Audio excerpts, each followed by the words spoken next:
For 3 years after we married, Eleanor brought men home every night, each time depositing 10,000 into my account, holding medical bills over me. She forced me to endure it, until the 99th man screamed that he wasn't a gigolo, and my mother was dragged by a car and killed. I prostrated myself, but she only said she was getting even for him. As I watched Martha hit the pole, I held the bleeding person and begged for help, but she called my act a pretense, saying it was a dummy who told you to humiliate Leo. It was then I understood. She was insane, and clearly not done yet. Eleanor's words pierced through my chest like a merciless knife, but I couldn't afford to argue with her. Eleanor, I am begging you, Martha is really dying, please take her to the hospital.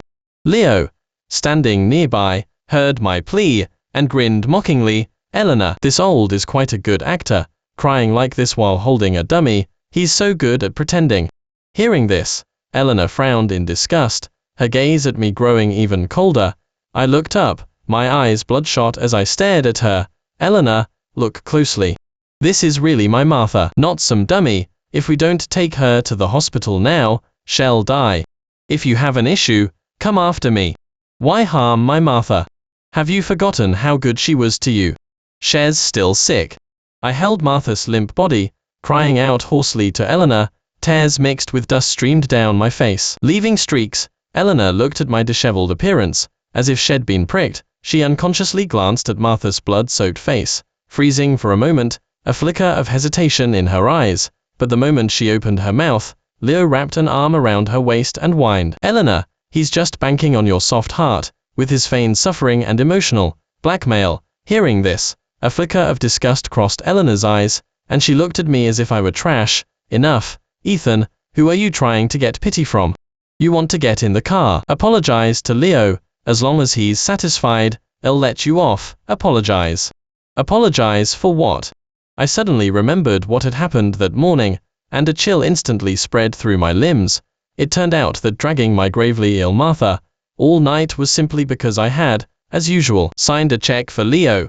Martha, in my arms, let out a groan, and blood continued to well uncontrollably from her throat. I closed my eyes bitterly. I am sorry, Mr. Leo. My mind was twisted. I tainted your relationship. Please forgive me. Eleanor's brows furrowed in displeasure, and she slapped my head, knocking it to the side, louder. I am sorry, I was wrong. But still didn't want to let me off so easily. No way, old. You think an apology is enough for what you did? You need to take some real action. He took off his left shoe, and threw it hard into the distance, his eyes full of malice. Fetch the shoe back, bark like a dog, and I'll forgive you. I froze instantly and looked at Eleanor. She, however, said impatiently, what are you waiting for? I felt Martha's warmth steadily fading in my arms. I clenched my fists, knelt down, fetched the shoe back like a dog, and let out a woof. Leo laughed loudly and clapped. Eleanor, he really is like a dog. I looked up, my eyes full of hope, meeting Eleanor's contemptuous gaze. Truly wretched, Ethan. I waited restlessly outside the my fingernails digging deep into my palms. The harsh white lights of the corridor stuck my eyes, and the smell of disinfectant mingled with the reek of blood on my clothes, filling my nostrils. A doctor pushed open the door and emerged, looking tired, his gaze at me complex. Mr. Ethan, the patient already has a severe illness, and now multiple internal organs are ruptured. Her condition is critical, and she requires immediate surgery. But what? I gripped his arm. The hospital's best surgical team was just transferred by Ms. Eleanor to the VIP wing. He whispered. They said her friend's emotionally unstable after a car race, and needs psychological counseling. A ringing sound filled my ears. I couldn't hear the doctor's words, only seeing his mouth opening and closing. Martha was on the verge of death, and Eleanor actually wanted the surgeons to provide psychological counseling for Leo. How absurd. I rushed to the top floor like a madman, my lungs burning as if filled with scalding sand. Through the glass, I clearly saw the ridiculous scene inside the VIP patient room. Leo was lounging on the hospital bed, legs crossed, surrounded by 8 or 9 specialists. Eleanor was gently peeling lychees for him. I hadn't seen her show such tenderness since that day. Eleanor. I roared at the room, separated by bodyguards. Please let the doctors save my Martha. She's dying. Leo clutched his forehead and said weakly, Eleanor, he's making my head hurt. Eleanor looked up, her brows furrowed, the tenderness in her eyes instantly freezing into shards of ice. "Ethan, aren't you done causing trouble?" The moment our eyes met, I inexplicably recalled that stormy night many years ago. Outside, rain poured down, and she, soaked to the bone, kicked open the hospital room door. With eyes full of malice, she choked me, pressing me firmly against the windowsill. "Ethan, you had the nerve to deceive my feelings for money, and treating me as a substitute was bad enough, but you actually plotted to make me miscarry. That was your child too. Even a tiger won't eat its cubs. Do you have no heart?" From then on, we went from being the golden couple everyone admired to the notorious feuding couple, who despised each other. I even became the laughingstock among our acquaintances. Martha, covered in blood, being wheeled into the operating room was still vivid in my mind. I had no other choice. I knelt with a thud, banging my forehead against the floor again and again. "Eleanor, hate me, resent me, I accept it all, but my Martha is innocent. I only beg you to save her."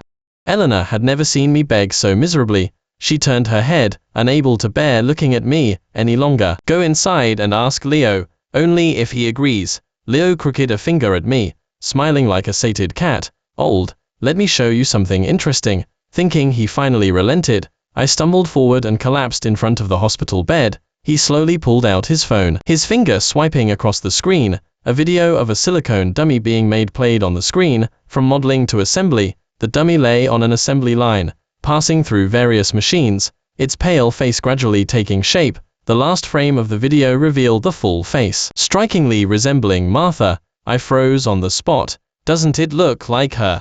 Leo leaned in and whispered, "But the real person's screams are far more exciting than a fake's."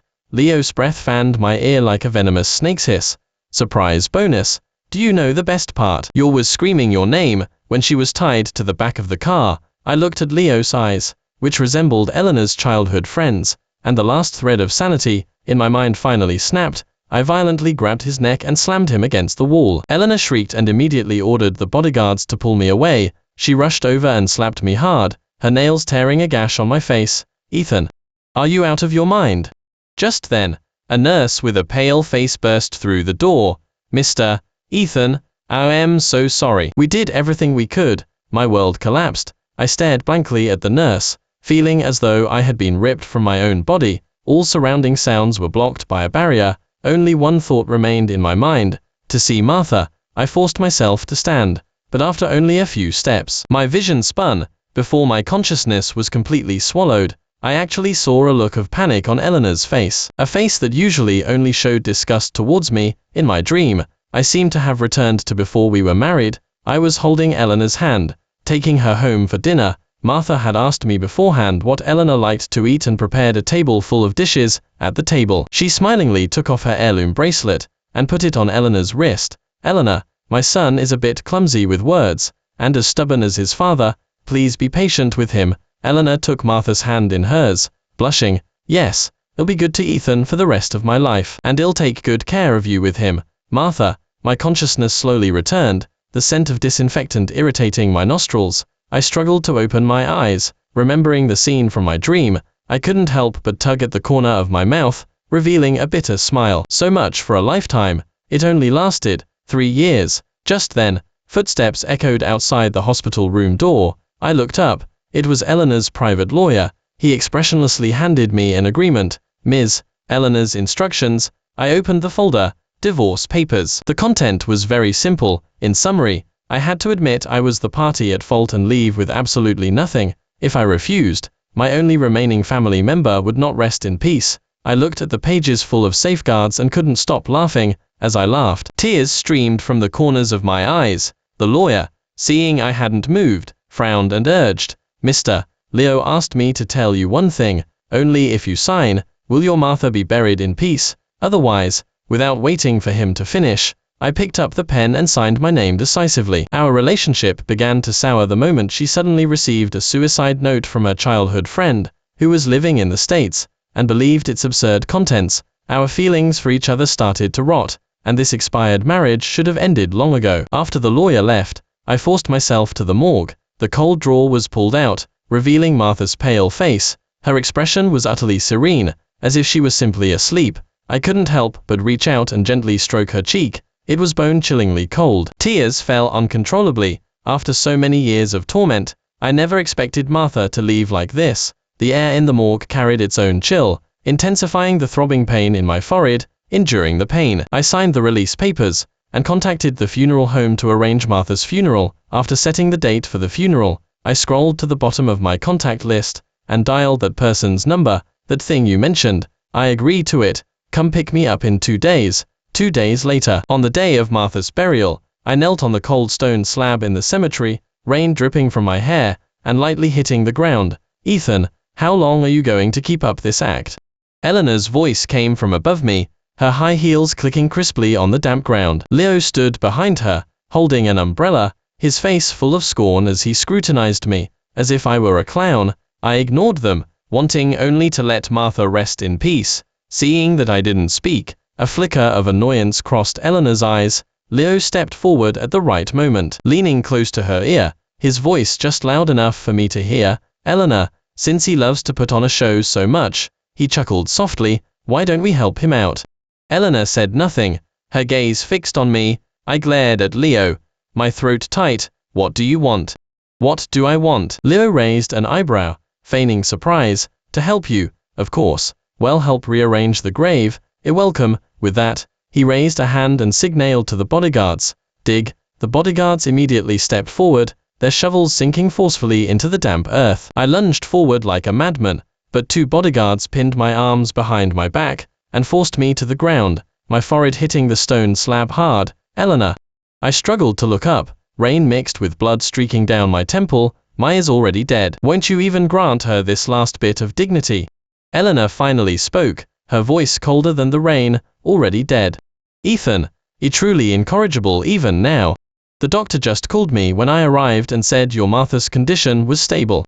They quickly reached the coffin lid. The moment it was pried open, I heard a choked sob escape my throat. Leo, holding the shovel, gave me a cruel smile. Oh, quite the full act. Even put a dummy in there. Eleanor, look, he still won't admit he's acting. How about we play a game? As long as he admits he's wrong, we'll help him rebury this. What do you say? Eleanor looked at me, her expression complex, but she nodded nonetheless. Leo handed the shovel to a bodyguard. Start passing it around. 1 shovel hit per person. We stop when he admits he's wrong. Soon, 1 round was completed. My eyes were tearing with fury, but I was held down firmly by the bodyguards, forced to watch Martha's last dignity being so utterly humiliated. I twisted and struggled wildly, only to be met with harder blows. Leo seemed to have grown tired of the game. He took the shovel back from the bodyguard, and handed it to Eleanor. Eleanor, since he's putting on this act for you, you should be the one to end it. Eleanor took the shovel and looked down at me, from above. Ethan, just admit you're wrong, and I can pretend none of this ever happened. I looked up at her, my throat tight. Eleanor, just believe me this once. This really is my Martha. She suddenly raised her voice. Enough. With that, she swung the shovel down hard. Leo whistled, then put an arm around her shoulder. Eleanor, you awesome. Let's go.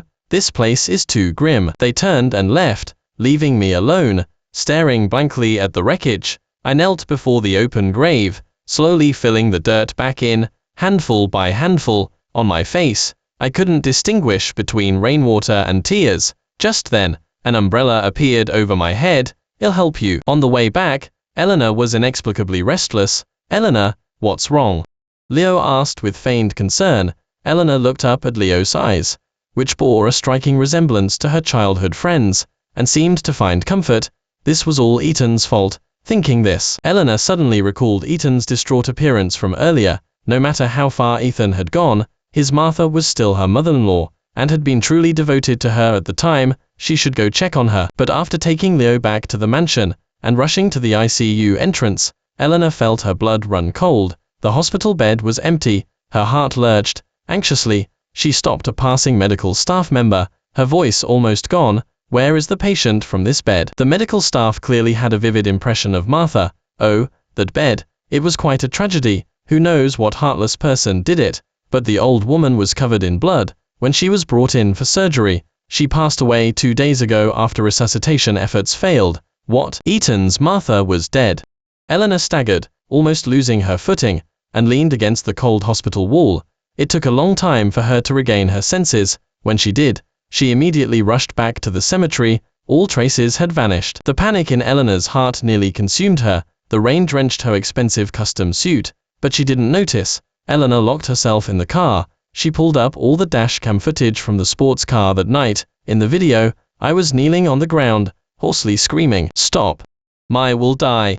Martha was in my arms, blood spilling from her mouth. Her face drained of color. Eleanor watched it again and again, her heart growing colder with each viewing. She then opened the video of the silicone dummy's creation that Leo had sent her. The video was well produced, but Eleanor had built her career in manufacturing and had an innate sensitivity to technical details. She slowed the video to 0.25x speed, watching it frame by frame. At the end of the video, on the dummy's frozen face, there was an extremely tiny mole at the outer corner of the right eyebrow. Eleanor suddenly stood up and rushed back to the other recording. She zoomed in on Martha's pale face in my arms. Nothing. Martha's eyebrow area was clean, completely free of any mark. A terrifying thought, like an electric current, shot through her entire body. She immediately dialed her chief assistant. "Go investigate.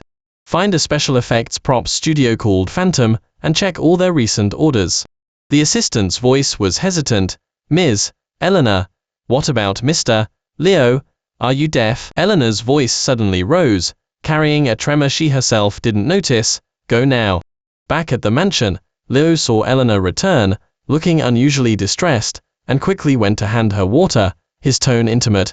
"Eleanor, don't get angry over that kind of person. He's just putting on an act for you, trying to make you soft-hearted and guilty." With that, he wrapped his arms around her waist, closed his eyes, and leaned in for a kiss. Eleanor, however, turned her head away in boredom. In truth, her patience with other men usually lasted only one night. She'd only kept Leo for an extra half day because his eyes resembled her childhood friends. Later, she discovered the lower half of his face resembled Ethan's by about 50%. That's why she indulged him a little. Looking at the boy, who had been relatively clean and fresh yesterday, now wearing a fawning expression, Eleanor felt nothing but boredom. She instinctively wanted to call Ethan over to deal with it, as she always had, and she did just that. But the call wouldn't go through. 1, 2, 3 calls. Eleanor's frustration grew with each attempt, and the oppressive atmosphere around her became frightening. Leo had clearly never seen her like this. The hand wrapped around Eleanor's waist trembled involuntarily, but his eyes flared with jealousy as he caught sight of the words "my" on her screen.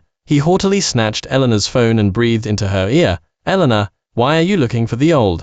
Didn't you promise to spend the whole day with me?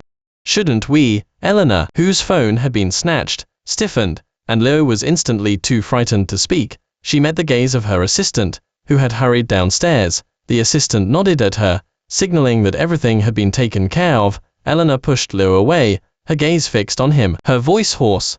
"Tell me, is there a chance that we were truly mistaken about what happened today?" The smile on Leo's face froze for a second, then returned to normal. "Eleanor, why would you think that? You saw the video of the silicone dummy being made. The evidence is conclusive. He just got angry after being exposed for faking sympathy. Is that so?" Eleanor stared at him with icy eyes. "Leo, what did you do with that dummy last time?" Leo's heart sank, but his expression remained impassive. "I burned it, of course. Something so lifelike. It's not good to keep." "Then where did Ethan order his dummy, as you claim? And where did you get that video?" "How would I know? The video was made by my senior's company. I saw it was impressive, so I just saved it casually." Leo smiled and reached for her shoulder. "Eleanor, why are you asking so many strange questions today? Did tell you something?" Eleanor didn't speak, just watched him. That scrutinizing, unfamiliar gaze filled Leo with an unprecedented sense of panic. He forced himself to be calm. "All right, Eleanor, don't worry about it. Ethan is gone. We should celebrate. I've booked a restaurant. We can." Ding dong. Eleanor's phone chimed. It was an email from her assistant. She opened it. Attached were several documents. The first was the order details from Phantom Effects. The client who commissioned the high-fidelity silicone female dummy was clearly listed as Leo. It also included the order requirements, 9/10 resemblance to the photo of Martha, with an added mole at the eyebrow. The second was an official death certificate issued by the city hospital. Deceased, Martha, cause of death, intracranial hemorrhage and multiple organ failure due to a fall from a height. Time of death, 4 days ago. the night of the car accident. The third was a blurry surveillance video. In the footage, two of Leo's bodyguards forcibly shoved Martha, who was crying and struggling, into a car. Eleanor's breathing hitched. Her world fell apart before her eyes. The phone in her hand clattered to the floor, its screen shattering into pieces. She violently looked up at Leo, her eyes like those of someone staring at a demon. Why? Her voice trembled beyond recognition. Leo's face turned ashen. He knew he could no longer hide it. Suddenly, he dropped to his knees with a thud. He crawled over, grabbed Eleanor's hem, and burst into tears. "Eleanor, I was wrong. I was truly wrong," he cried like a child, completely abandoning his usual composure. "I didn't mean to. I just loved you too much." Eleanor looked down at him, saying nothing. "I was jealous of him. I was driven insane with jealousy. It was love at first sight for me, and he hurt you so many times. Yet why did he still get to stay by your side?"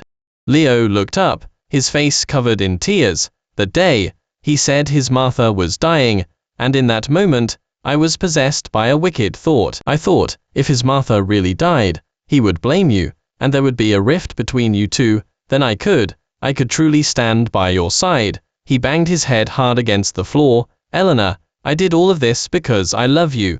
I can't live without you. Please forgive me this once. Just this one time, okay? I beg you," he cried hysterically, his forehead red and swollen from the force. Eleanor looked at his pathetic state, feeling no ripple in her heart, only a cold emptiness. She stood up, pulling her hem away from his grasp. "Leo, you disgust me." Leo suddenly laughed. "Eleanor, you find me disgusting.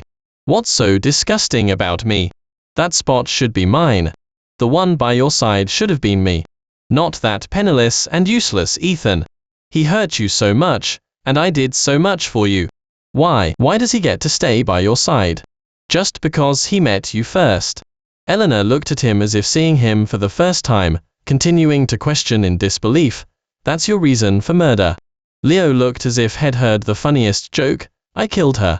"Eleanor, don't forget, I pressed the gas pedal, but you gave the order. You personally said you wanted Leo to be satisfied. It was you who, when Ethan was begging for help, coldly said, 'Ethan, it's truly wretched,' and his Martha's body." Leo stepped closer, his eyes sinister. "It was you who delivered the final shovel strike with your own hands. We are the murderers. Eleanor, you and I, we are both murderers." "No." Eleanor covered her ears, screaming in agony. "It's not. I didn't know. I thought it was fake." Leo roared. "You just chose to believe it was fake. You'd rather believe me, someone you just met, than the husband you've been with for so many years. Because deep down, you look down on him. You think he's not good enough for you. So when I told you he was lying to you, you immediately believed it." All color drained from Eleanor's face instantly. She remembered my bloodshot, desperate eyes. She remembered me kneeling on the ground, fetching that shoe like a dog. She remembered me in the cemetery, clutching the dirt, my eyes devoid of life.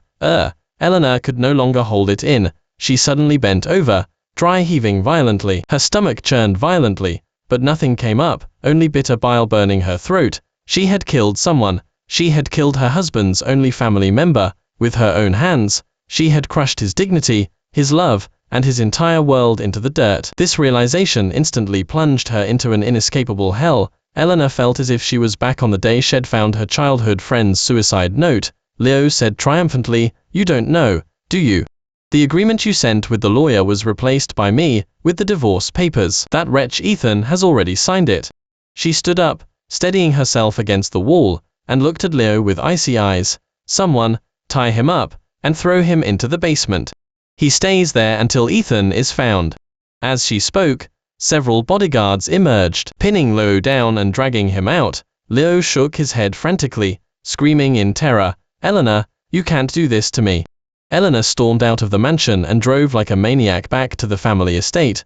The house was empty, all my belongings were still there, as if I had only left temporarily, but my clothes, toothbrush, towel, all my personal items, were gone, vanished completely, as if they had never existed. Eleanor frantically opened door after door, rushing into the bedroom, into the bathroom, searching wildly. She nearly tore the entire house apart, but still, there was no sign of Ethan, nothing, absolutely nothing. Finally, on the nightstand, she saw a folder, her hands trembling. She opened it, 4 bolded words stared back at her, "Divorce, in the space for the male signatory. My name was clearly written, and the date was 2 days prior, the day Martha was dragged to her death. All strength instantly drained from Eleanor, and she collapsed to the floor. She had gone mad. For the next week, she used every connection the Wern family had, searching for me like a madwoman. She even hired the nation's best private investigators to track me down. The investigation's conclusion: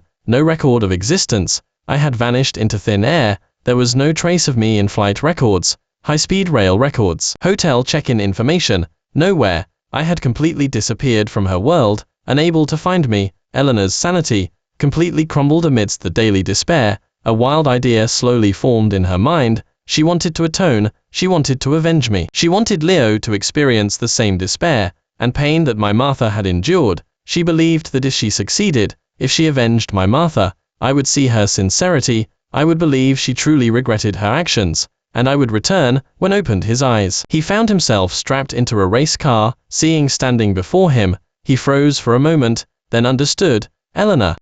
Crazy. This is a crime. He struggled wildly. Eleanor said nothing, simply watching him calmly. Her gaze, as still as stagnant water, filled Leo with an unprecedented terror. What do you want? Murder is illegal. Are you going to destroy me, destroy yourself, for some old man? Eleanor finally spoke. When his Martha died, did she beg you like this too? Leo's shout stopped abruptly. Did she also say she was scared? Eleanor approached step by step, her voice as light as a breeze, yet it sent shivers down Leo's spine. She stood up and said to the bodyguard beside her, "Do it." The bodyguard opened the car door and got in. Leo let out a shriek like a slaughtered pig. No. Don't. Eleanor. I was wrong. I was truly wrong. Please, let me go.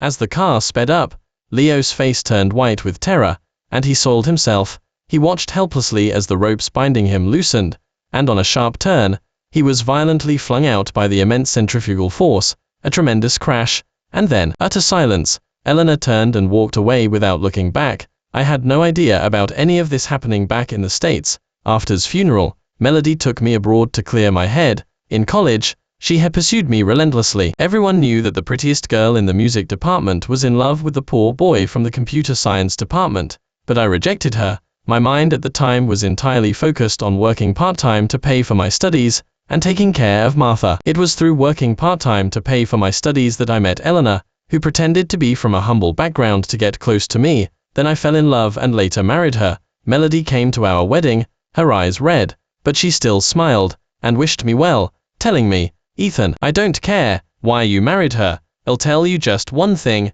if you're ever unhappy, you can always come back to me, I'll be waiting." That's also why I contacted her. After she learned I was divorced, she didn't ask many questions, but simply warmed my frozen heart little by little in her own way. She would take me to concerts, telling me the story behind each note. She would pull me along to hike mountains, and at the summit, she'd point to the sunrise and tell me that a new day always arrives. She would also cook my favorite dishes, then clumsily cut her finger, but laugh and say it was fine. With by my side, the smiles on my face gradually increased. I was no longer so gloomy. I even picked up a camera, began documenting the scenery along the way, planning to show it to Martha when I returned. Across the ocean, I had no idea that Eleanor had finally traced my whereabouts. It was one of Melody's social media posts that revealed our location. In the photo, Melody and I stood side by side beneath the Eiffel in Paris. I was turning my head, smiling gently at her. Eleanor hadn't seen a smile like mine in a very long time.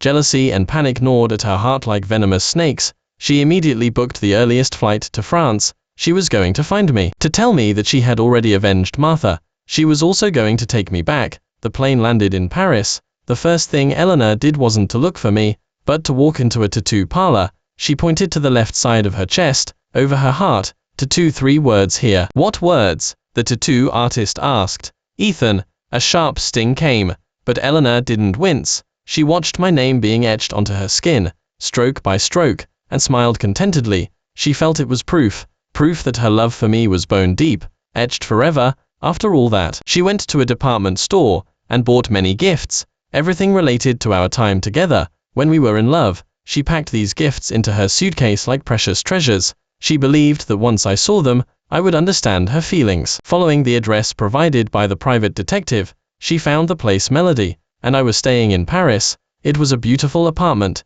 its balcony overflowing with flowers. She took a deep breath and rang the doorbell, but it was Melody who opened the door. Seeing, she froze. "1. I am here for Ethan." Eleanor stepped past her and walked directly inside. In the living room, I was sitting on the sofa, intently looking down at a jewelry box. Inside the box was an exquisitely designed diamond ring. I heard the voices and looked up. The moment I saw Eleanor, all warmth and laughter vanished from my face, instantly freezing. "Eleanor, what are you doing here?" "I came to take you home." Eleanor placed the gifts she was holding on the table. "Ethan, look, I bought gifts for both you and Martha, and I avenged Martha. I made sure Leo received his just punishment." She finished. Then, like a child eager for praise, she proudly displayed the gifts she had brought. I looked at her, my eyes devoid of any emotion. "So," Eleanor froze, "did you take revenge to satisfy your own need for atonement, or for me?"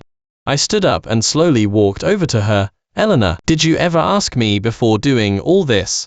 I don't need it." I cut her off. "Maya's already dead. No matter what you do, she won't come back to life, and your actions only make me feel more disgusted." "No, it's not like that." Eleanor panicked, grabbing my arm. "Ethan, look at me, look here." She ripped open the collar of her shirt, revealing a brand new, still crimson tattoo on her left chest. I had it tattooed closest to my heart. "I love you. I can't live without you." My gaze lingered on those two words for a second, and I let out a laugh. "When I was with you, you didn't appreciate me. Now that I've left, what's the point of all this? You think that if you do this, it'll go back to how things were. I am telling you, that's impossible. Please don't ever disturb me again. I am starting a new life." With that, I peeled her fingers away, one by one. Then, revealing the ring I had been toying with in my hand, I turned and walked to Melody's side, took her hand, and slipped the ring onto her ring finger. "From now on, she's my only family." Melody was touched by my gesture, crying as she threw herself into my arms, then letting out a laugh. This scene, like the sharpest knife, completely pierced Eleanor's last illusion. She broke down. She screamed hysterically, "No, you can't marry her. You mine. Ethan, you my husband." She rushed over, trying to push Melody away, but Melody mercilessly shoved her to the ground. "Eleanor, I told you when you two got married, if you don't cherish someone, there are plenty of others who will. I am still very grateful you gave me the chance to take care of Ethan, but first, you need to get things straight. You and Ethan are already divorced. He's my man now." Eleanor's eyes reddened from the provocation, and she wanted to say something to me, but my gaze wasn't on her. "Ethan, how could you do this to me? You were the one who first used me as a replacement for the one that got away, and then later, against my will, you forcefully made me lose my child." I froze for a moment, then scoffed. "Eleanor, I told you, you were my first love. I never had the one that got away.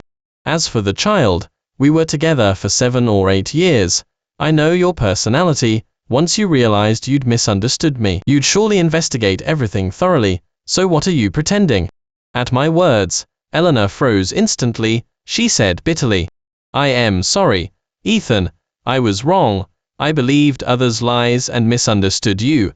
And I know, about the child, I misunderstood you then. And you were also looking forward to him. It's just that the situation was critical, and if I had forcefully kept him, I would have been in danger.